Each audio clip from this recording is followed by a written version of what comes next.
lacrosse is sloppy. That's also the beauty in it. Earn the right to stay here and be here and get on that field. And those who choose to be elite, it's a lifestyle. There's a difference between being elite and everyone else. Elite, by definition, means superior in terms of ability or qualities to the rest of a group or society. Elite is not good. Elite is not great. Elite is certainly not above average. To be elite means you're the best. The Stars and Stripes Classic pitted America's two most elite special operations forces against each other on the lacrosse field. To talk about what it means to be elite, not just in sports, but in anything you do, I sat down with Paul Rabil. Paul's the co-founder of the Premier Lacrosse League and undoubtedly one of the most elite players to ever play the game. Paul's a multiple-time NCAA champ, a 4-year All-American. He holds NCAA records for the most goals, assists, and points. He's a multiple-time Player of the Year and 2-time champion. He holds the most points in professional lacrosse. He's what every young lacrosse player ascribes to be. Paul's also an elite visionary and businessman. He concepted the PLL out of the gaps he saw as a player. Now he's changing professional sports and how athletes are treated by owners. Check out our conversation from the end zone at Gillette Stadium and learn how anyone can be elite if you're ready to put in the work and relentlessly execute. Then head over to our YouTube channel or your favorite podcast platform to catch all the action from the Stars and Stripes Classic. Don't forget to go to greenberetfoundation.org to join our 18 Series Match Challenge to support our team as the Snake Eaters took on the Frogmen.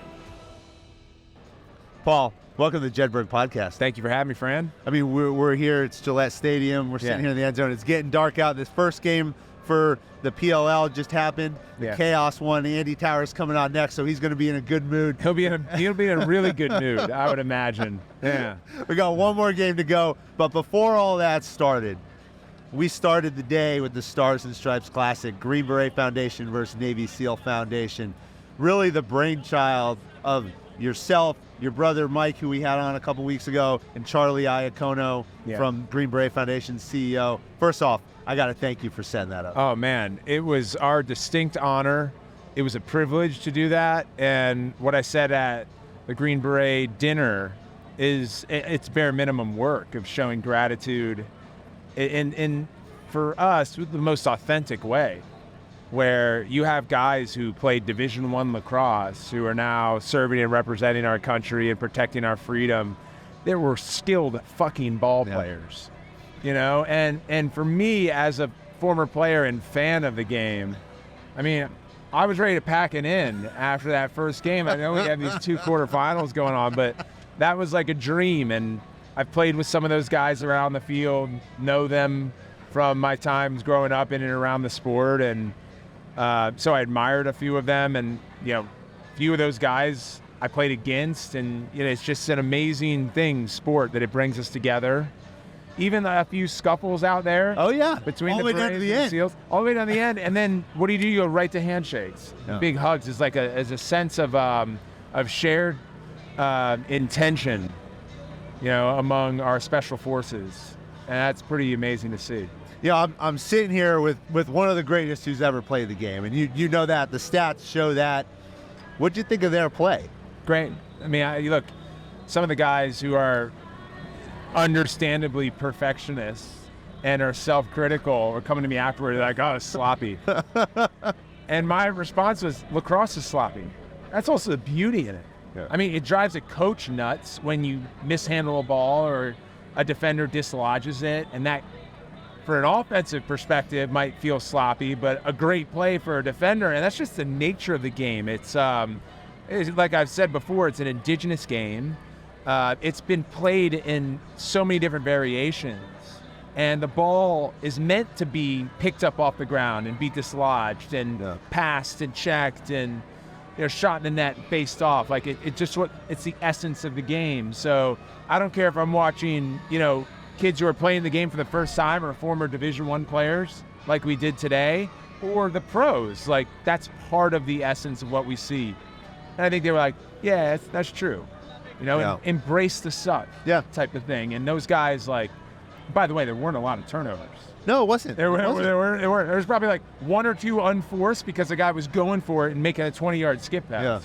Yeah. I mean, I thought that they played a hard-fought game. Yeah. You know, and you got to quantify it, right? These guys aren't picking up a stick and catching and throwing every day. Yeah. So what do you got to do? You got to work hard. You got to be tougher. Yeah. You got to try to win ground balls, and you just got to get up again and go after it. I want to ask you, you made some comments last night that resonated with me. Coach A was on earlier. He talked last night. He talked about toughness. Yeah. Toughness and the extra work. Yeah. When we think about your playing career, your ability to operate for a long time at an elite level, I look at toughness and the extra work. Why are those so important? Well, there's a lot to say about this subject matter, especially when you're having conversations with Green Berets or Navy SEALs or professional athletes, anyone who is top drawer at their respective discipline. I believe personally that there is a intersection of work ethic and some innate skill, a lot of nurtured skill with intellect. And what I was talking about last night is a few things, one of which is studying the warrior poets and the commanders and chiefs going back to ancient Greece and ancient Japan and the samurais. Like, they were not only the best war heroes, but they were also the best diplomats. And when I think about our Green Berets, when I think about our veterans, when I think about our Navy SEALs, like, oftentimes we just think that they're out on the field and they're fighting and they have more endurance and resilience. Intellectually, we don't have as many conversations around what they do to prevent all of that from happening. And I think if you look at, where we're here at Gillette watching the quarterfinals, there's a lot of intellect that goes into being a great athlete. So that's like my first thought. And the second, to your point around what it takes to be elite, there is a level or multiple levels that separate the elite from those who are excellent. And it was one of Nick Saban's quotes that I loved is, we have 5 choices in life. We could be bad, average, good, excellent, or elite. I don't think anyone here wants to be the first 3. No. But there's a lot of people around the world who would be quite pleased with being excellent. And then there's elite. And those who choose to be elite, it's a lifestyle. And it's regular sacrifice. It is grueling hard work. And here's the thing I've learned. It doesn't get easier, right? So you have to be someone who's committed to knowing that the journey is constantly full of ups and downs. And there's not like a goalpost that when you become a Green Beret or when you become a Navy SEAL or you become a PLO player, all of a sudden, like, we're good. It doesn't exist. That's day one.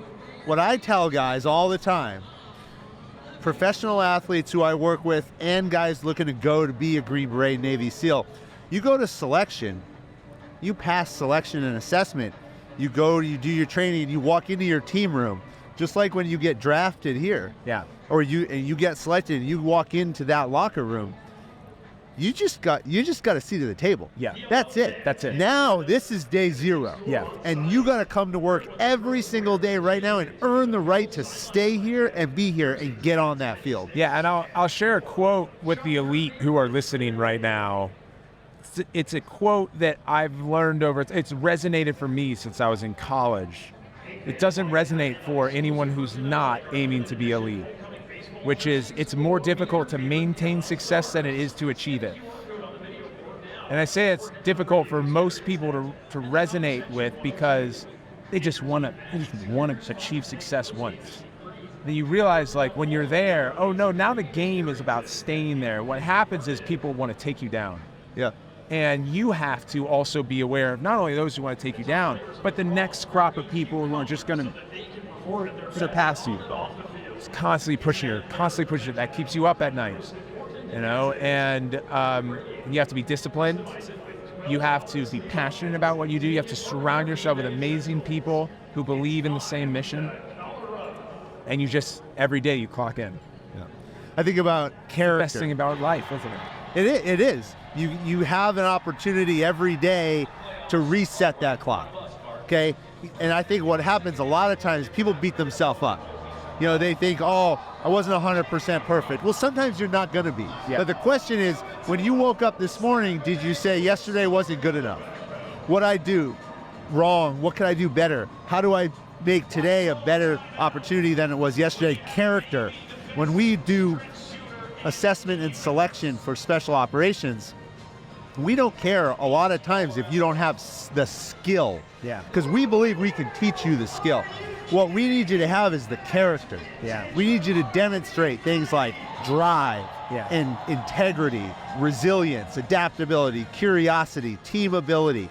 When you have those things, and we break you down to your core to display those to us, and when everything is wrong, when everything's going the opposite direction, and you get up and you take action and you think through a problem and you find a solution, even if it's not the best one, and you do that repeatedly, that's a person we will train and make skill. Man, I'm telling you, like, that's the answer to the test. And athletes know that, but it's hard what you're describing. That level of high character. And I'll give you an example in sport, is I get asked often by high schoolers, how do I get recruited by Andy Shea, who's sitting over there and is the head coach at Yale, or Dave Petramalo, who's at University of North Carolina, or John Tanowski, who's at Duke, or Coach Alparisi, who's at West Point, Joe Amplo, who's at Navy. I'm like, here's what you do. You're the first on the field at your tournament that they're watching you at. You're getting shots in before the other teams come. Then when your team comes, you're organizing a huddle, because it's a hodgepodge group of all-stars when you're going to a recruiting showcase. It's not like your high school team. Right. And so what happens is everyone stands around and no one does warm-ups. Organized line drills, organized stretching, sprint on and off the field. When there's a loose ball, dive for it.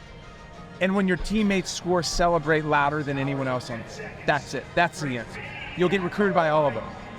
I didn't say score goals. I didn't say get assists. I didn't say stop the ball. It's all that soft skill stuff, that character stuff that you're talking about. Yet, we can say it, and still very few people do it. I think that's something that you can't fake. Yes. That is like character, you just don't really fake integrity. You can try, but someone will suss it out. Yeah. By the way, it's fucking hard. You know, sprinting every time you're inside of this rectangle, right? It's a lot of ground to cover. We saw it with the guys today. Yeah. Who are the fittest men in the world. It ain't easy to sprint No, everywhere. it's not. You know? Especially if you're not doing it every day. Yeah. You've carried this idea, this passion for eliteness beyond the field, into the corporate world, into the private sector, into building a business. As I talked with your brother Mike about this, starting a professional sports league is certainly no easy task. No. This is not like, and I got my own business that I'm building, not only the podcast business, but I've started a business in security and operations. Hardest thing I've ever done. Yeah. People are like, was it hard to be a Green Beret? Yeah, it's hard to be an entrepreneur in a lot of ways. But I didn't go out and say, I'm going to go build a professional sports league that's going to go out there and compete for talent one day with the NFL and baseball and hockey, because that's what we're doing. Yeah. We got kids out here who have a choice. Yeah. And they're not watching football today. Right. They're watching their heroes. Yeah. Like I watched Tom Brady earn those 6 banners up there. I'm from Boston. Yeah, there you go. But they're watching these players. They're watching you. And they're making a choice now. I'm going to commit to this game. Yeah. Talk for a second about the vision that you had, because I heard it started in a bus that broke down in Israel, where you had a captive audience and you said, hey, I got this idea. Yeah. Well, you know, it's if you're fortunate enough to be able to pursue a career in something that you have loved for most of your life, consider yourself lucky, which I feel that I am. I am an entrepreneur by necessity, is the way I describe it. I made it. I was drafted #1 overall in 2008 by the Boston Cannons. Stepped foot out of I believe it was this stadium right here, my senior year. In the championship, we played Syracuse. We lost 13-10. There's 55,000 people in the stands. And the next week, I went to Rutgers Stadium to play for the New Jersey Pride in front of 200 people. Play against the New Jersey Pride in front of 200 people. This is the elite. These are the pros. Why? It's very contrasting. So I continued on year over year over year, and I was one of the first full-time lacrosse players because I just said, you know what? I don't care if I'm making 15 grand. It's just something, my principles, my philosophy in life is that if you don't go all in, you'll never reach your potential. So I'm going to go all in for as long as I can. And I won championships, won MVPs, but the business didn't change. We're still playing in front of 500, 1,500 people. And we didn't have a network partner, and we didn't bring in new sponsors. And at the time, by the way, with social media and streaming beginning, you could see MLS, NWSL, UFC, F1 begin to take off. Pro sports just used to be about the mode of the big four. Right. So why not? Scratching my head, like, why not? So then it began to become the part of like necessity. If I cared as much as I said about this game, the posterity of a game that means so much to so many people, and I have, fortunately, the intellect to try to create some change, then I need to start taking that seriously. You know, I really don't like, whether it's in a locker room or in the workplace, people just criticizing without coming up with a solution. Yeah. You know, it's easy to criticize. And it was easy to criticize pro lacrosse. For some people, it still might be. But, like, if I'm damn sure of where I believe this sport can go, being the oldest team sport in North America, now being back in the Olympics, being once in the Olympics in the early 1900s, to having product market fit at the college level, a fastest growing women's game than any other team sport, like, bet your ass, sure as hell, we're gonna do everything we can to innovate and grow. So, without getting into like the next step and the next step, which led to the PLL, that was my experience. Is I was actually the consumer in startup language. I was the player in sport. And it was something that now on this side of the house where I'm the entrepreneur, I have a unique ability to understand what the players feel and then what the front office and ownership feel. Yeah. And that is, I think, an advantage when you look at traditional sports leagues that are started by the wealthy that weren't playing. And so we have this symbiotic relationship with our players that has allowed us to grow really quickly. And there's a long ways to go. So maybe the soft skill side of this is, in entrepreneurship, maybe I'll say two things. It's about the strong, the fast, but more importantly, those who can endure.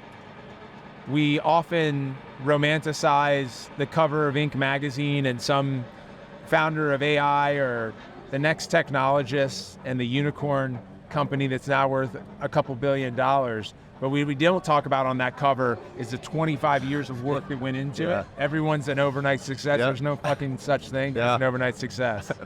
So that's a big part of how I think about your success. Our success is enduring. Gotta keep going, and you're playing the long game. Yeah, it's so incredible. I mean, as you're talking about this success. You're 6 years into this, right? And we're sitting here, and we got the teams coming out. Yeah. So Denver's going to take the field, right behind us. And how does it feel now? Because you talked about how you felt as the player with the 200 people. Yeah. Okay. Then you got the vision, you start to create it, you're busting your ass. Mike talked about sleeping on hotel room floors, crying, bleeding, right? And now you look around. Yeah. And we're in Gillette Stadium. Yeah. You got your teams coming out. Yeah. And there's a crowd here. Yeah. And they're all playing on ESPN. See, look, there's Michael Dell, who started Dell Technologies. He has a saying called "Be pleased but never satisfied." BPBNS. And you know this as an entrepreneur. I mean, I look around and see empty seats, and I'm like, fuck, man.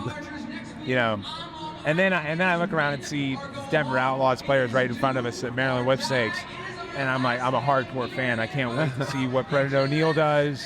I can't wait to see what the veteran Matt Rambo and Zed Williams do. So I live in a duality, and I think that I enjoy it. I used to stress about it, like trying to do multiple things at the same time. And then when I was doing that, I started a league with my brother and was playing in it. And then when I retired, I was like, I'm just going to focus on the league. And I was like, nah, I'm a dual or, a triple type of guy. I like to work on multiple things. I'm project-based.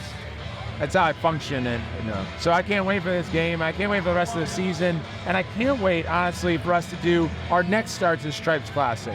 And I can't wait to see what the PLL is like in 2 and 3 years as we approach the Olympics in 2028. You have to love what you do. You do. No. And it's not working. You get up every day and you just do it. You do it because you want to, not because you have to. Yeah, and you gotta. You also have to learn, right? And for me,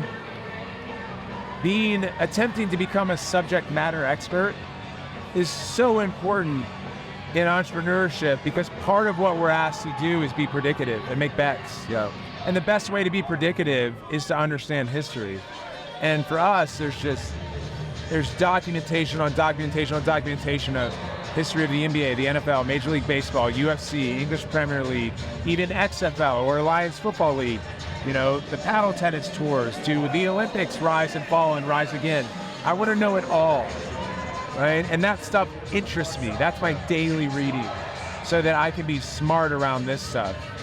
So being able to be a subject matter expert is table stakes if you're getting into any line of work in a complex industry. And you're seeing it every day with what you're doing here at the PLL, because I've told everybody that I meet, it's pro.